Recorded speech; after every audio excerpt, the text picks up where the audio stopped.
Eu queria começar com um poema de Santa Teresa de Ávila. O poema de Santa Teresa de Ávila diz assim: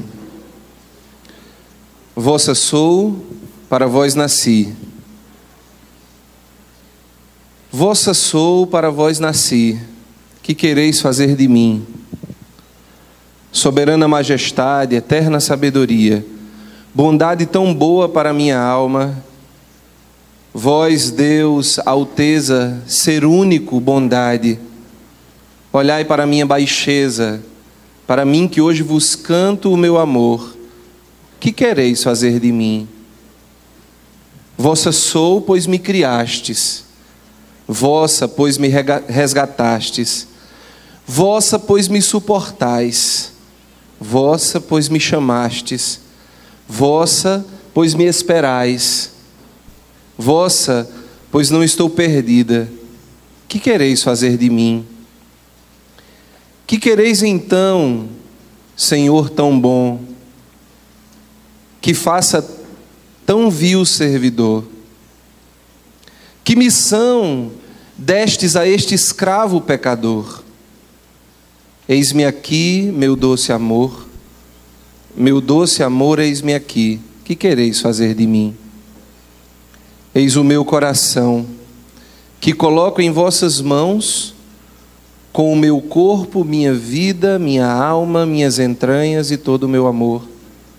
Doce esposo, meu redentor, para ser vossa me ofereci. Que quereis fazer de mim? Dá-me a morte, dá-me a vida, a saúde ou a doença. Dá-me honra ou desonra, a guerra ou a maior paz, a fraqueza ou a paz plena. A tudo isso digo sim. Que quereis fazer de mim? Vossa sou, para vós nasci.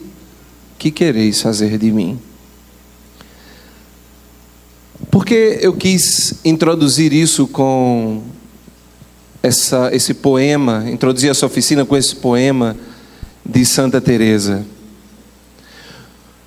Porque o que nós estamos trabalhando aqui nessa oficina, o sentido da vida e a nossa vocação, quem encontra o sentido da vida, encontra a sua vocação, necessita de algo muito peculiar que Santa Teresa vai dizendo ao longo de todo esse poema.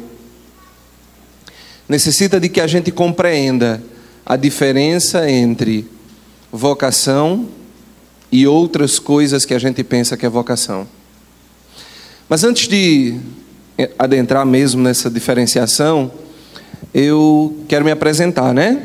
Então, meu nome é Andrei, eu sou o fundador da comunidade Fraterno Amor, mas antes disso, sou católico, né? Batizado na Igreja Católica e sou filho de Deus, sou homem, sou chamado à santidade. Depois disso foi que eu entendi que eu era chamado a uma comunidade.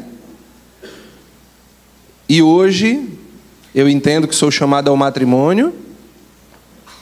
E espero que ao longo da minha vida Deus vá me fazendo conhecer a minha missão a cada dia. Bom, além disso, eu sou psicólogo de formação. Me formei em logoterapia, em psicologia, né, na área de logoterapia. Depois eu vou explicar um pouquinho sobre isso. Fiz o meu mestrado em psicologia do fenômeno religioso e depois fiz o doutorado em perdão. Bom, para isso tudo, eu tive que entender a diferença que eu vou ter que fazer agora para vocês, tá bom? Que quereis fazer de mim é uma pergunta vocacional. E por que quereis fazer de mim uma pergunta vocacional? Porque ela denota uma relação. Eu pergunto a alguém o que esta pessoa quer de mim. Ah, Andrei, mas isso está óbvio. Bom, aparentemente.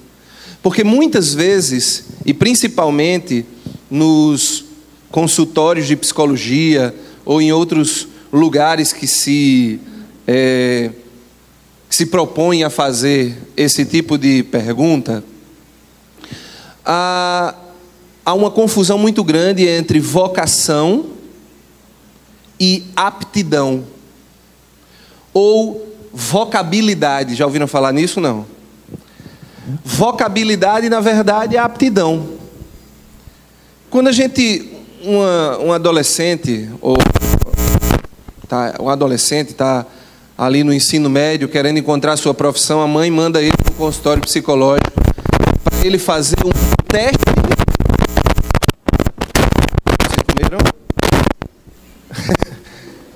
Para fazer um teste? Isso, muito bem. É uma palavra extremamente mal aplicada, porque teste profissional, né? É um teste de aptidão. O que nós estamos querendo descobrir ali é quais são as capacidades que aquela pessoa tem. O que é para que ela está mais apta? Por exemplo, se ela tem desenvoltura, se é mais introvertida, né? Se ela tem facilidade de se comunicar, se ela não tem. Porque uma coisa não é a mesma coisa, tá? Eu sou introvertido, tenho uma dificuldade de me comunicar. Não tem nada a ver uma coisa com a outra. Eu sou uma pessoa muito tímida e com o tempo aprendi e desenvolvi uma habilidade social para, apesar da minha timidez, conseguir me comunicar bem. Não tem nada a ver uma coisa com a outra. Para se comunicar bem tem que ser extrovertido. Não, para se comunicar, para fazer piada precisa ser extrovertido. Agora, para se comunicar bem, você pode se comunicar também sendo um pouco mais introspectivo. Ok? Sim ou não? Muito bem. Então, num teste profissional, você está olhando para a aptidão, para a capacidade que as pessoas têm, não para a vocação. Por quê? Porque quando eu faço um teste de vocabilidade, ou seja, um teste de aptidão, um teste de capacidade, eu estou olhando para mim mesmo. É um diálogo que acontece de mim para comigo. Andrei, o que é que você é capaz de fazer? Eu conto no meu testemunho, né, que quando eu entrei na igreja foi bem assim. Eu cheguei, não conhecia nada religioso, cheguei numa paróquia com uma tia minha, coordenava um grupo. Para não ficar na casa dela sem fazer nada, fui na igreja e fui ver um ensaio do Ministério de Música. Quando chegou lá, tinha faltado uma pessoa. O cara que tocava teclado perguntou: Lúcia, teu sobrinho não canta não? Ela olhou para mim e fez: Andrei, tu canta? Eu olhei para mim e disse: Andrei, tu canta? Porque eu não sabia, eu nunca tinha cantado na minha vida. Mas é um diálogo comigo, de mim comigo. Eu não vou me ajoelhar e perguntar a Deus: Senhor, eu canto? Porque seria uma bobagem, uma falta total de conhecimento de mim mesmo, das minhas capacidades. Bom, Deus revela as minhas capacidades? Sim. O meu relacionamento com Deus revela as minhas capacidades? Sim, claro. Mas eu não tenho que estar perguntando a Deus se eu sou capaz de andar, se eu sou capaz de comer, se eu sou capaz de... Não. Isso eu já tenho num diálogo comigo.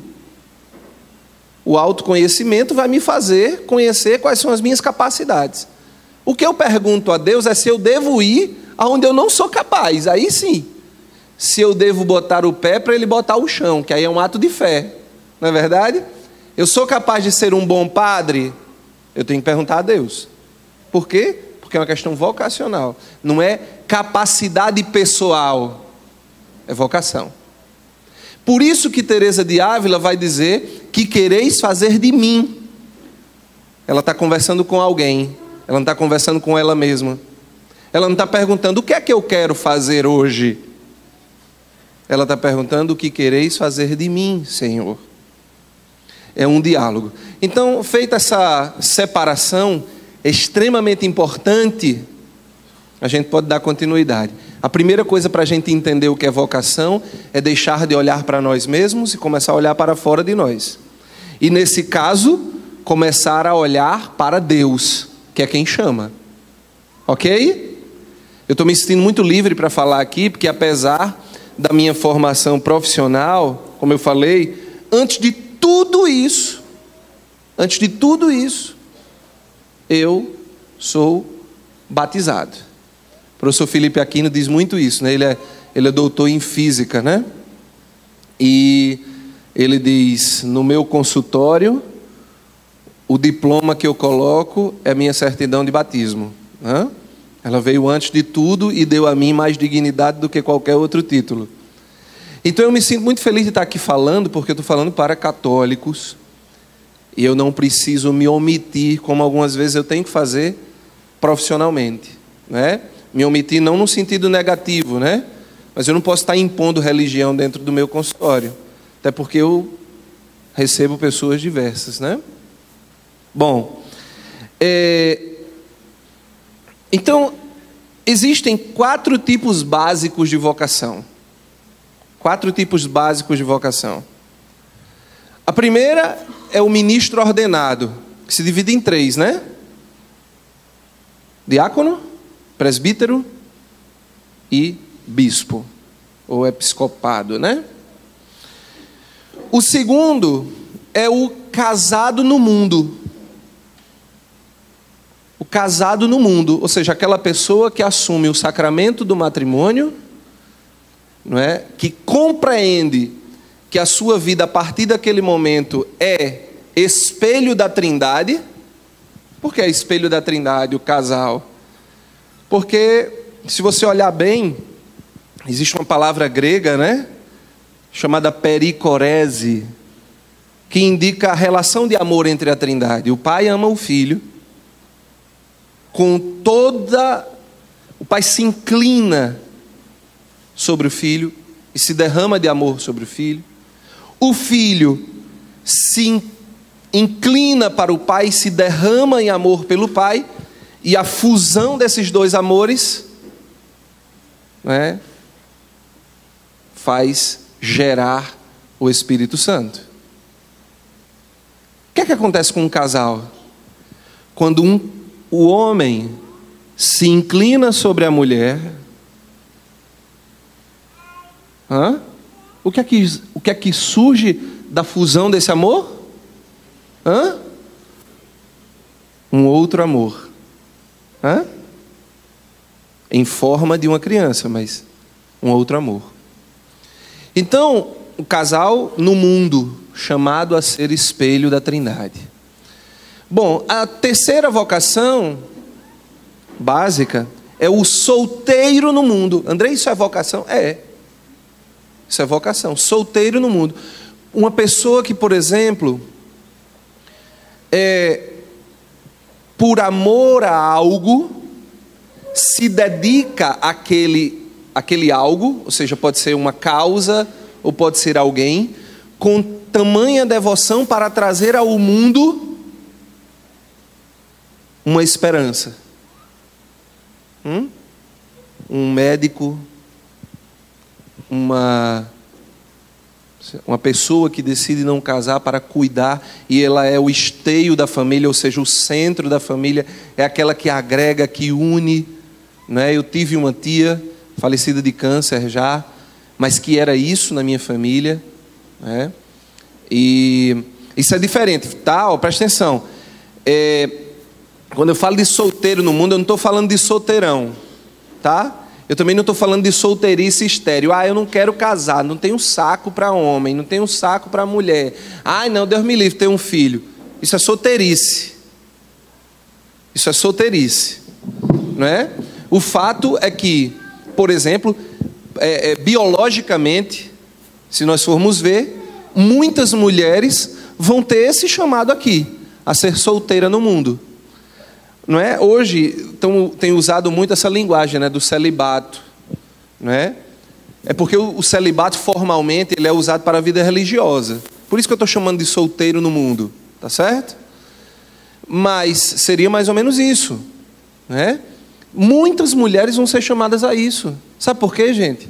Porque a proporção de mulheres para homem eu não sei nem mais quanto era hoje, mas a última vez que eu olhei, há muito, muito tempo atrás, era 10-1. Então quer dizer, a cada uma mulher que se casa, 10 são chamadas a serem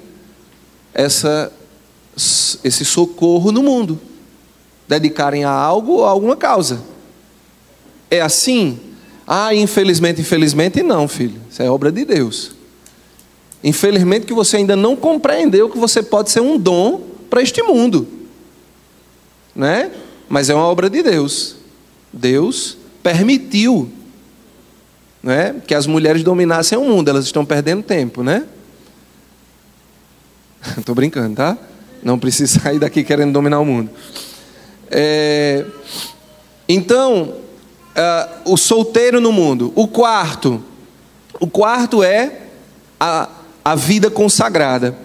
E a vida consagrada, ela também se divide, igual ao primeiro lá, que é o ministro ordenado. Então, na vida consagrada, a gente tem a vida religiosa, que a gente conhece, que as irmãs estavam aqui na frente, né? Os frades, os monges, etc, etc. Mas existem também, hoje em dia, já, não é, a nova comunidade. E quando a igreja acolheu a nova comunidade, acolheu também com ela mais 2 categorias, que é o casado numa comunidade e o solteiro numa comunidade. As comunidades chamam de celibato, mas oficialmente mesmo assim, celibato é da vida religiosa. Então é o solteiro numa comunidade, um solteiro numa vida consagrada. Então um solteiro numa vida consagrada e um casal na vida consagrada é diferente de um solteiro no mundo e um casal no mundo. Não é melhor, é diferente. Ok? É diferente. Mas eu não estou aqui para falar sobre cada tipo de vocação, né? Em meu tempo nem dá. Se fosse assim, pelo menos uma oficina que tivesse 2 turnos, né? 2 tempos a gente fazia, mas não dá. Então, só para vocês terem uma ideia, Andrei, de onde é que você tirou isso? Bom, foi Dom Henrique Soares quem categorizou isso aí, bispo de Palmares. Então, se você não estiver concordando, resolva com ele, dê uma viajadazinha lá para Pernambuco, Diocese de Palmares, você procura Dom Henrique, pergunta a ele porque ele disse isso, né? Bom, são 4 categorias vocacionais básicas, 4 tipos, né? E todos esses tipos, em todos eles, há alguém que chama e alguém que responde. Há alguém que chama e alguém que responde. Então, o primeiro ensinamento que eu queria trazer para vocês era... O segundo, né? Que o primeiro foi a diferença entre vocação e aptidão. O segundo ensinamento é: todo chamado implica necessariamente num convite para sair. Todo chamado implica necessariamente num convite para sair. Aí você poderia perguntar: mas e aquele solteiro no mundo que, por exemplo, dedicou a vida a cuidar dos pais? Como é que fica esse chamado para sair? Aqui onde está o segredo de $1 milhão. Eu revelo no próximo encontro vocacional do ano que vem. Não, brincando. O segredo é que Deus não está convidando você a sair fisicamente. Em primeiro lugar, não. Deus está pedindo que você saia de você. Que você saia de você para fora de você. É isso que Deus está pedindo. Que você saia de você para fora de você. Não para fora de uma casa. Mas só para você ter ideia de que todo chamado vocacional é um chamado, tá, a sair, você pode abrir sua Bíblia em Gênesis capítulo 12.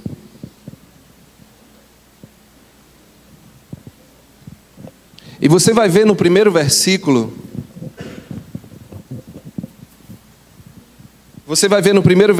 que o Senhor chega para Abraão e diz assim: o Senhor disse, primeira palavra que sai da boca do Senhor para Abraão, qual é? Quem está com a Bíblia aí, diga bem alto. Isso. Qual é a primeira palavra? Sai.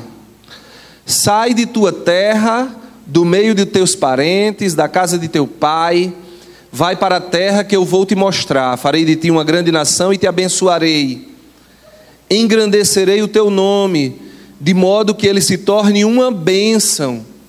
Abençoarei os que te abençoarem, amaldiçoarei os que te amaldiçoarem. Em ti serão abençoadas todas as famílias da terra. Abraão partiu com o Senhor, como o Senhor lhe havia dito, e Ló foi com ele. Abraão tinha 75 anos. Tá? Ele levou consigo sua esposa, etc, etc, etc. Bom, o primeiro pedido que Deus faz a Abraão é: sai. E é o primeiro pedido que Ele vai fazer a você nessa oficina. Sai. Sai de você mesmo. Sai de você mesmo. Porque o teu problema vocacional começa porque você está olhando para você. O teu problema vocacional começa porque você está olhando para você. O teu problema de sentido de vida, de uma vida vazia de significado, começa porque você está olhando para você. Então sai. Sai. Quando eu digo você está olhando para você, significa dizer você está olhando para suas necessidades, né? O cara vai e pensa em entrar numa vocação, sei lá, religiosa, por exemplo. Aí ele começa: mas será que tem um quarto só para mim lá? Será que vai ter um guarda-roupa? Eu vou ter que dividir meu armário? Ai meu Deus, eu vou ter que usar só aquelas roupas? Será que eu vou ter que me desfazer de tudo isso? E dinheiro? Será que eu vou ter dinheiro no bolso? Os religiosos pagam salário?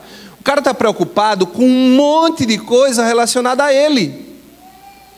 A ele. Esse é o problema. Então sai. Para que você dê certo vocacionalmente, você tem que sair. Essa é a primeira coisa. Entendo, eu não vou conseguir solucionar a vocação de ninguém aqui, tá? Não tenho essa pretensão, vim despretensioso disso. Quando disseram a mim: tem 200 pessoas inscritas na tua oficina, né? Eu disse: bom, estou também tranquilo, porque não vieram por minha causa, muitos nem me conheciam, né? Vieram por causa do tema. Para mim também foi bom, porque eu pensei: eu estou certo na teoria que eu estou seguindo, porque a gente bota 7 temas, e aquele que mais é procurado é o tema do sentido da vida. Então eu estou certo no caminho que eu estou seguindo, né? Não é? Eu fico muito tranquilo de que essa oficina não teve nenhum mérito meu de estar assim cheia, né? Nenhum. Pelo contrário, é um diagnóstico de que o mundo está precisando encontrar significado. O mundo está precisando tanto de sentido que aonde você for e botar esse tema, vai bombar, vai lotar, porque é isso que o mundo está precisando. E, falando em sentido, se a sua vida tem sentido, a primeira coisa que você precisa entender é que ele está fora de você. Por isso que o convite vocacional, e todo convite vocacional é: sai. Se a tua vida tem sentido, a primeira coisa que você precisa entender é que o sentido está fora de você. Sabe por quê?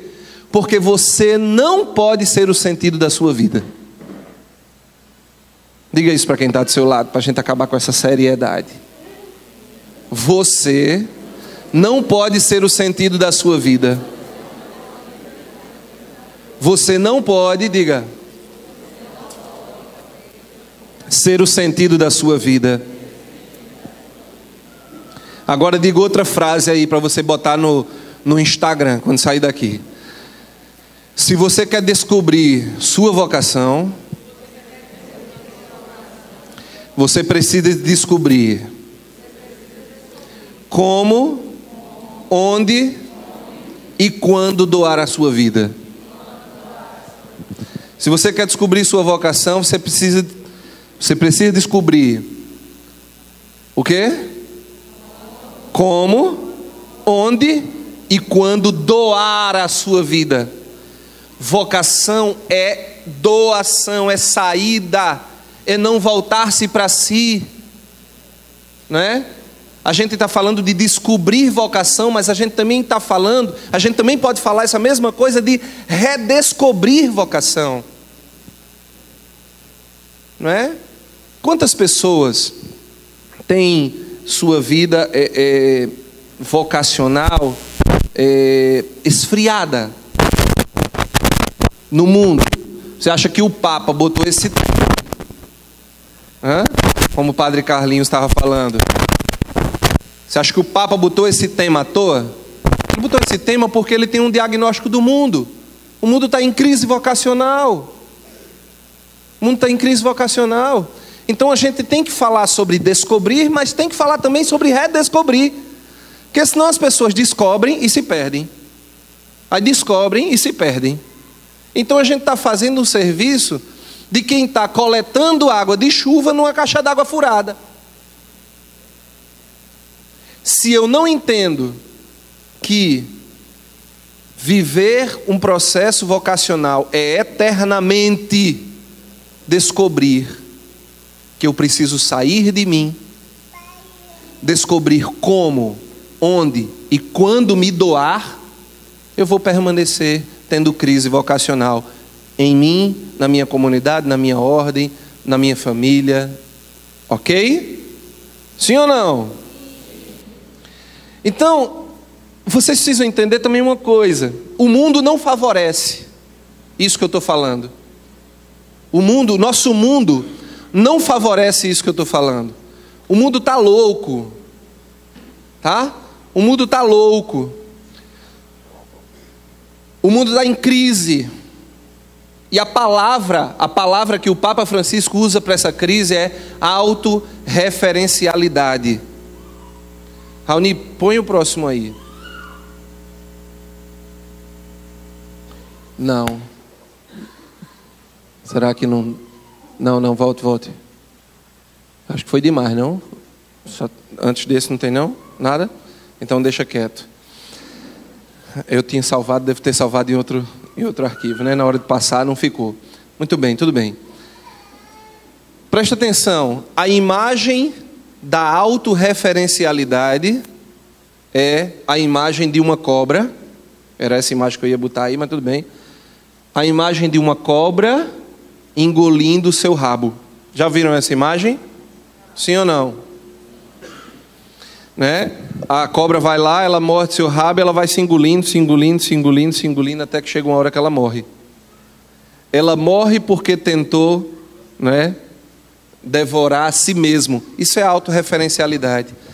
O homem morre porque ele está tentando devorar a si mesmo. Ele está olhando para dentro e está entrando, e cada vez mais entrando, e cada vez mais entrando. Quando o processo saudável é sair, né? Um dia desse eu fui para um evento e vi uma pessoa falando, preciso dizer isso também, sobre tem muita gente saindo de si. Mas é preciso que ela entre, faça um encontro com ela mesma. E, bom, eu entendi o sentido que a pessoa estava dizendo, ou estava tentando dizer, de autoconhecimento, etc, tal. Beleza. Mas isso é muito perigoso, porque o nosso mundo está dizendo isso e nos induzindo de uma outra maneira a viver isso. E é perigoso esse tipo de discurso. O discurso saudável é que nós precisamos sair de nós. Esse é o discurso saudável. Ok? Sair de mim não significa dizer me desprezar. Me desprezar sim é doente, tá? Não observar minha saúde, não é? E aí tem jovens nas novas comunidades, né, que se doam, se rasgam. Eu estou falando das novas comunidades que eu conheço, tá, gente? Então eu vou falar mais disso do que... É melhor falar mal da gente do que dos outros, né?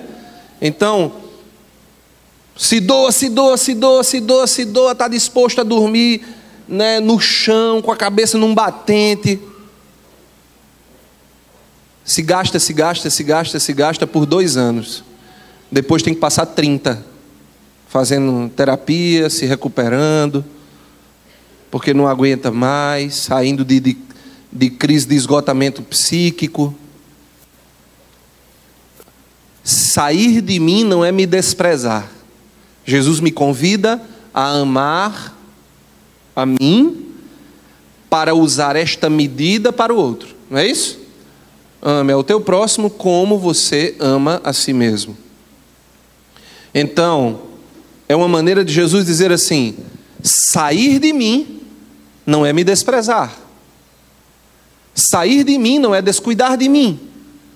Sair de mim não é me punir.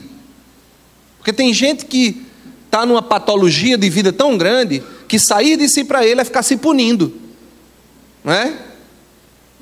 Vai para o Santíssimo, porque não rezou essa semana, aí eu vou sair de mim, aí hoje vai para o milho, aí se ajoelha no milho, né? Sair de mim não é me punir, tá bom? Não é me punir. Mas eu falava que o mundo não nos ajuda, o nosso mundo não nos ajuda, o nosso mundo nos complica. Por quê? Porque a autorreferencialidade, que é aquilo que o Papa tem falado, que é essa cobra que está se engolindo pelo próprio rabo, a autorreferencialidade começa quando surgiu uma falácia. Vocês sabem o que é uma falácia? Sim ou não? Sim ou não, gente? Com coragem. Falácia é um termo filosófico, não é?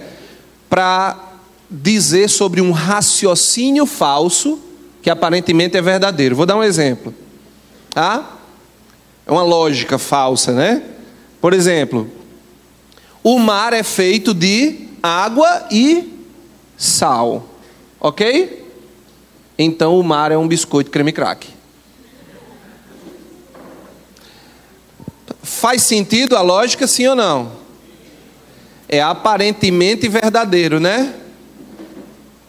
Se você chega para alguém, um estrangeiro, e você explica para ele: lá na nossa cidade a gente tem mar. Aí ele diz: mar? O que é mar? Aí você faz assim: é algo feito de água e sal. Aí o estrangeiro vai dizer: oh, creme cracker, né? Porque ele não vai saber o que é mar. É uma sentença que tem uma lógica aparentemente verdadeira, mas ela é falsa. O mundo tem dito para mim e para você o seguinte: o importante é que eu seja feliz. O importante é que eu seja realizado. O importante é que eu me autorrealize. O importante é que eu seja uma pessoa bem-sucedida.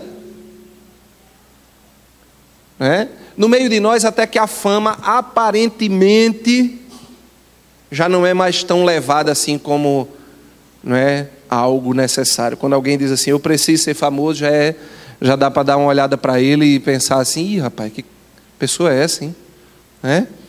Mas quando a pessoa diz assim: eu faço tudo e eu luto pela minha felicidade, todo mundo: que coisa linda, né? Eu faço tudo na minha vida buscando uma vida realizada. Todo mundo: que coisa linda, né? Eu faço tudo para que nas minhas coisas eu seja bem sucedido. E todo mundo: que maravilha. Muito bem. Isso é autorreferencialidade. Isso é uma falácia, uma mentira que está fazendo você ser aquela cobra que se engole pelo rabo. Faz você olhar para você mesmo e se engolir na sua vida, e daqui a pouco você está morto. Irmãos, nós não fomos feitos para a autorreferencialidade. E é exatamente quando a gente entra na autorreferencialidade que a gente perde o sentido da nossa vida e perde o sentido da nossa vocação. Se você perdeu o sentido da sua vocação, saiba que o teu problema é a autorreferencialidade. Se você nunca encontrou tua vocação, o teu problema pode ser dois, né? Ou alguém não está te ajudando bem, não está te dirigindo bem, ou o teu problema é a autorreferencialidade. Você não encontra vocação porque você está voltado para você. Porque você está pensando o tempo inteiro nas tuas necessidades. Necessidade de ser feliz, que é uma necessidade que o mundo impõe. Necessidade de ser feliz, necessidade de ser realizado, necessidade de ter sucesso, necessidade de ter fama, necessidade de ser reconhecido. Tudo isso diz para mim, né? Quem de nós, por exemplo, diz assim: eu tenho necessidade de almas? Ou seja, eu tenho sede de almas, né? Só o Padre Jonas, né? Tenho sede de almas. Um dia, Jesus apareceu para Santa Teresa de Calcutá e disse para ela: Teresa, sabe por que tu não tens sede de alma? E Teresa de Calcutá disse: não, Senhor, por quê? E ela disse: porque nunca morrestes por uma. Quer dizer, nunca deste tua vida por uma. Como terás sede de algo que nunca experimentaste? Só morre quem sai de si. Só morre quem dá a sua vida, quem se entrega por algo. Sim ou não? Todo mundo concorda com isso? Sim? Muito bem. O mundo então entrou num processo de perda de sentido de vida. E a solução para isso se chama autotranscendência. Autotranscendência é nada mais, nada menos do que aquilo que eu estou falando desde o início: sair de mim mesmo. Sair de mim mesmo. O segredo é sair de mim mesmo. Isso, gente, é provado biologicamente. Veja, o nosso olho enxerga tudo, não é verdade? Sim ou não? Aqueles que têm o olho bom enxergam tudo, sim ou não? Sim ou não? Enxergam o próprio olho? Não. Você consegue enxergar seu próprio olho sem você ter um espelho? Sim ou não? Só tem uma situação em que você consegue: quando seu olho está doente. Você está com catarata, você vê aquela sombra, aquela mancha. Você está enxergando seu próprio olho, não é verdade? Quando está com catarata. Só que mesmo assim é uma visão de si mesmo. Você está enxergando sua própria doença. Biologicamente, a natureza está dizendo para mim e para você que biologicamente, assim como o olho é o ser humano, quando ele está vendo a si mesmo, ele está doente. É preciso olhar para fora de nós. Bom, para terminar, que eu acho que já terminou, não foi meu tempo?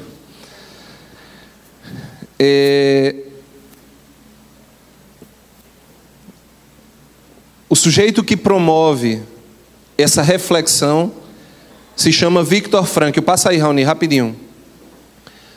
Viktor Frankl é esse velhinho aí, ó, tá? Já falecido, pode passar. Pode passar.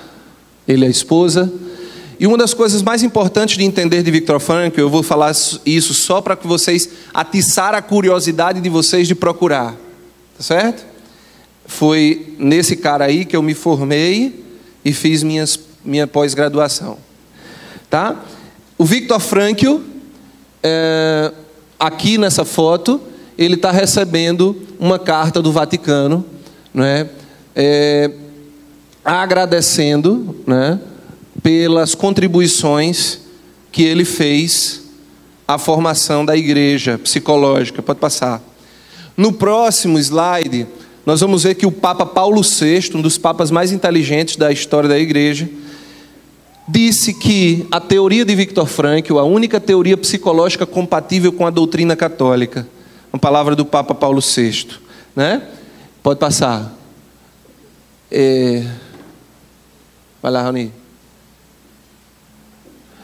E aqui, quem era Viktor Frankl? Viktor Frankl era um judeu, foi acolhido por todos esses papas, Paulo VI, João Paulo II, Bento XVI, e o Papa Francisco, na época que era cardeal na Argentina, trabalhava nas favelas com essa teoria.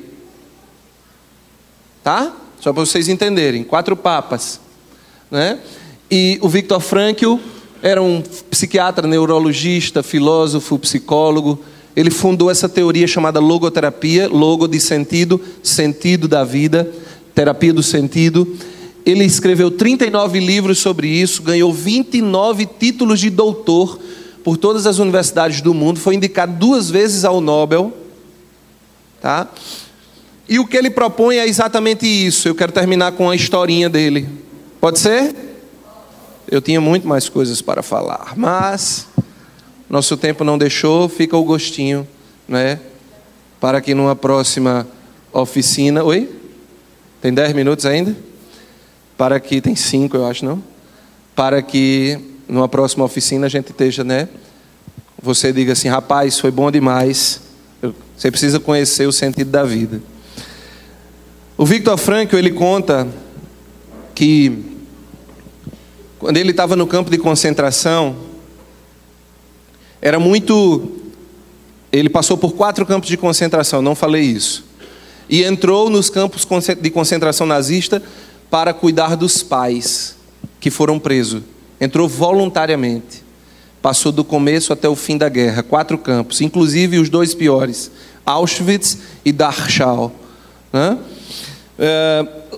Só para vocês terem ideia, Viktor Frankl andava com dificuldade, ele não podia correr, porque ele perdeu os dedos do pé da neve que congelou os dedos do pé dele.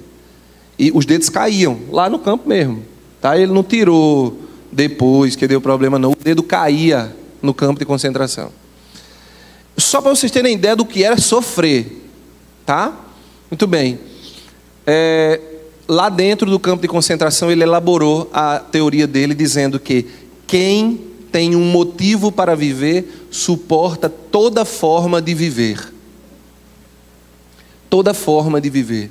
Mas você precisa ter uma razão. Essa razão está fora de você. E aí ele ilustra contando essa história. Reparem, escutem. Tá? Lembro de 2 casos. Apresento-os. Não só para servirem de paradigmas para a aplicação prática das reflexões acima expostas, mas por revelarem também um notável paralelismo. Falou difícil, mas a história é a seguinte. Trata-se de 2 homens que em conversas haviam manifestado intenções de suicídio. Ambos alegaram de maneira típica: nada mais tinham a esperar da vida. A minha vida não tem mais sentido. Eu não tenho uma razão para viver. E eu então perguntei, porque para mim importava mostrar para eles, não que eles esperavam algo da vida, mas que a vida esperava algo deles. Importava mostrar para eles que havia um futuro, ele diz.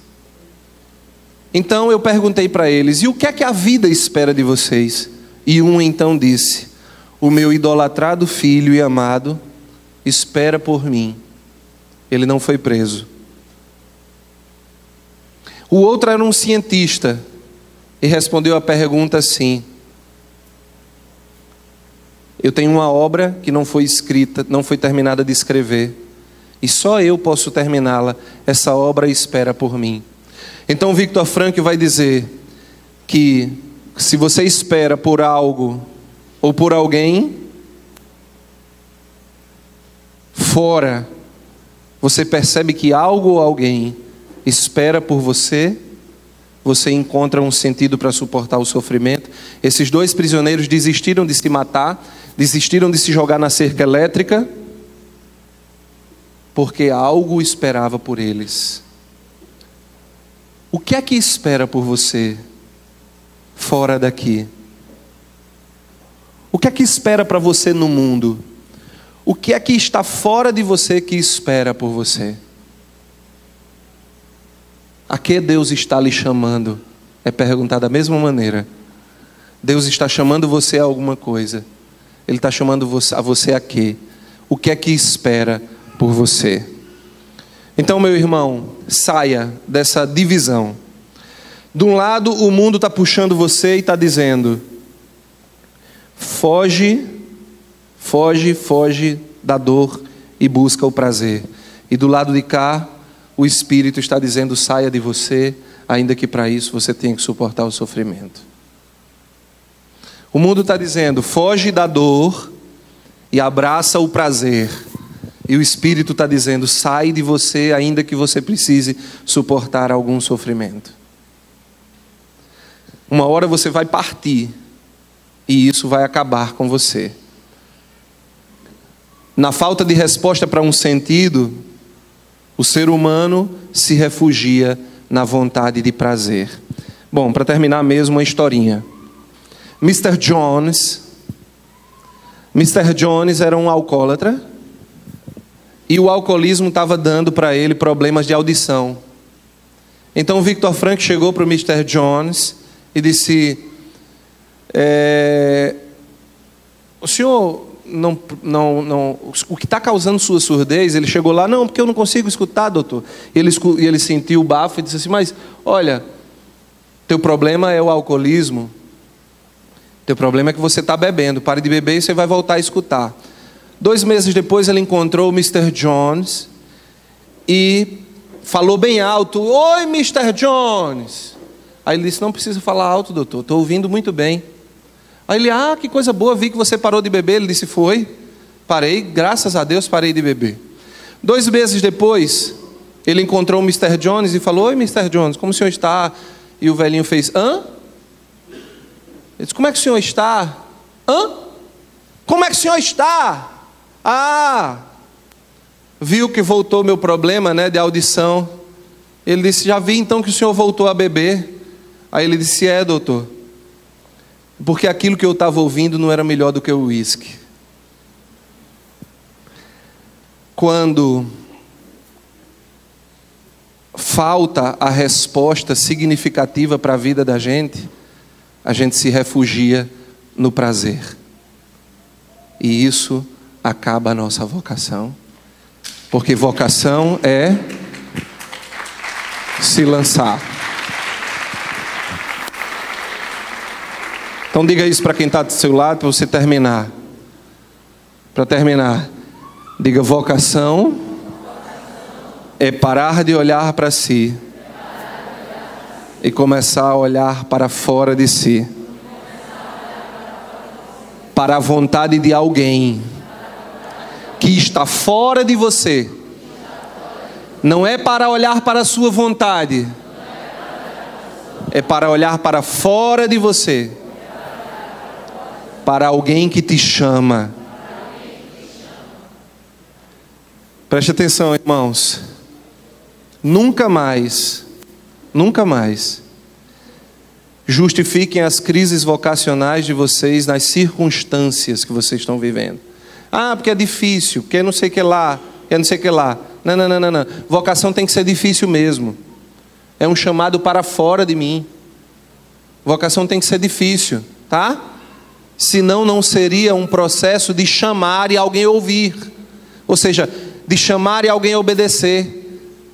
É fácil uma obediência que me dá prazer. Se vocação for um chamado para uma coisa, que você diga: isso é ótimo, não é vocação. Talvez seja um desejo pessoal que você esteja realizando. Vocação tem que custar. É o chamado de alguém de fora. E sempre nos custa sair de nós. Sempre nos custará sair de nós. Se tua vocação não está custando, é porque você está se retroalimentando. Você está na autorreferencialidade. Vocação, para ser vocação, tem que fazer você sair de você. Tem que fazer você sair de você. Esse é o link entre o sentido da vida e a vocação. Só encontra o sentido da vida quem sai de si e vai para o outro. Ou vai encontrar uma causa a qual se doar, ou encontrar alguém a quem amar. Vocação é a mesma coisa. Ou você vai encontrar uma causa a se doar, ou você vai encontrar alguém para amar. Falar de sentido de vida e vocação é falar da mesma coisa. Deus os abençoe. Espero que a gente se encontre numa outra oportunidade.